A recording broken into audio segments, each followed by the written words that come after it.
I'm a little embarrassed to say that I can trace back the beginning of my deconversion to a boy. But what caused the start of my deconversion wasn't really the boy. It was what I thought God told me about that boy.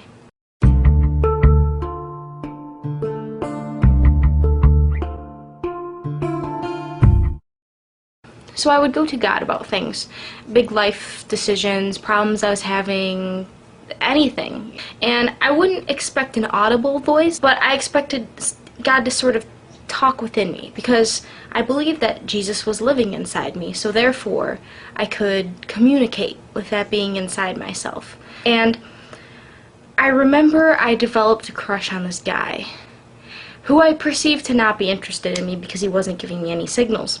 So I decided to pray about my feelings for this person and ask God to remove them from me so I could be, more committed to God. Because I decided, now was the time to be single because I was living for God and I was still in college, and now was not the time to be married. So I figured I'll pray for God to remove this from my heart, and I believe He will.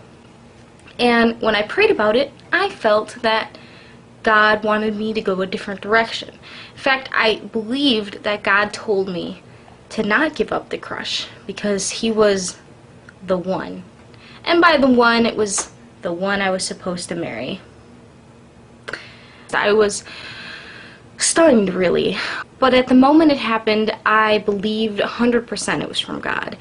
I had felt very strongly about it, and I felt that there was no way that I would have come up with that on my own. I was trying to pray to get rid of these feelings. So I had faith in it, but that faith was so wavering because, after the church service, after the prayer stopped that evening, I went home and felt a little crazy. My skeptical side started really protesting, saying, hey, wait a second, this is a little out there. Believing that God told you who your future husband was going to be, and you're not even dating or anything. That's a little out there, I thought to myself. I felt very conflicted. So this was something that I really kind of kept to myself. I didn't go around broadcasting that's how I felt, because I knew it sounded crazy and weird. There were a few friends I'd confide in about it, but on the most part I kept this really secret. So this was kind of a struggle I was dealing with by myself. Is this from God? What do I do about this? Does God want me to act? All these things. But for 9 months since that prayer, I believed that this person was my soulmate and things. I would pray about it, fast about it, spend time being like, what do you want me to do about it, God? It was something that was really on my mind. I was trying to do what God wanted me to do, but I was confused. I was really confused as to, okay, you told me this, now what do I do with it? So I don't need to go into extreme details about the exact way I found out that I was totally wrong, but needless to say, this person was not interested in me at all. And when I finally felt like it was time to act on what God had told me and try to make my affections known, no, I did not confess that I believed they were my future husband, but ask them on a date or kind of tell them I liked them or something like that. I got very shot down, and I was hurt. But it was far more than just being hurt by a boy. The problem was, I had wanted to give up my crush on this guy to begin with, and I felt that God told me not to. And I ended up harboring this idea, and that confused me a whole lot. Why would God tell me, or why would I believe that God told me this was going to be my future soulmate if it wasn't true?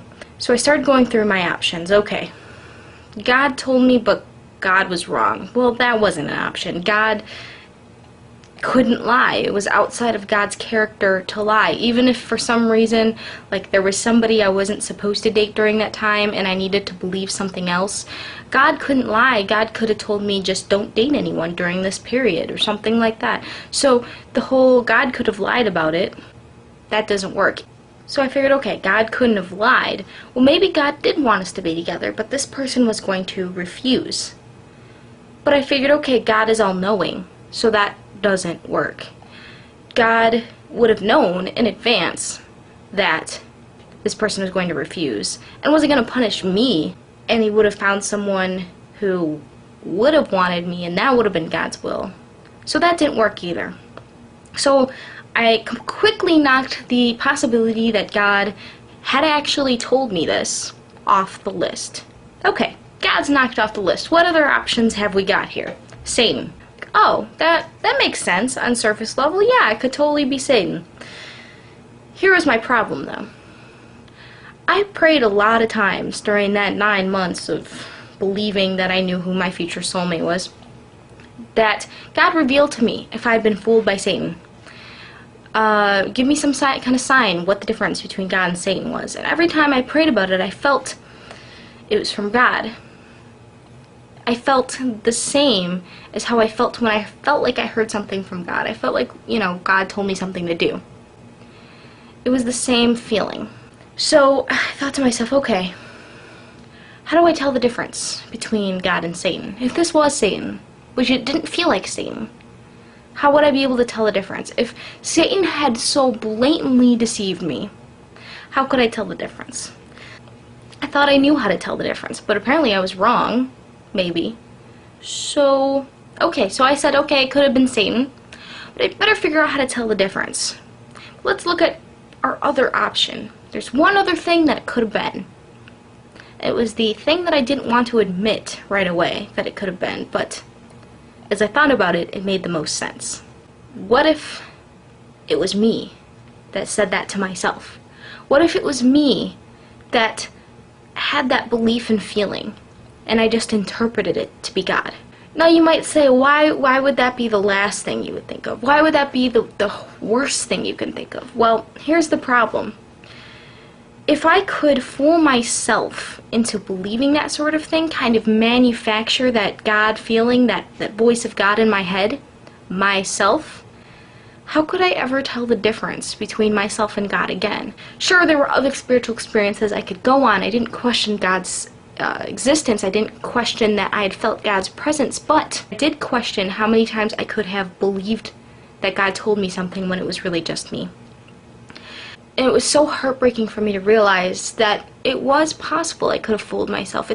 It hurt to contemplate the idea that I could have deluded myself.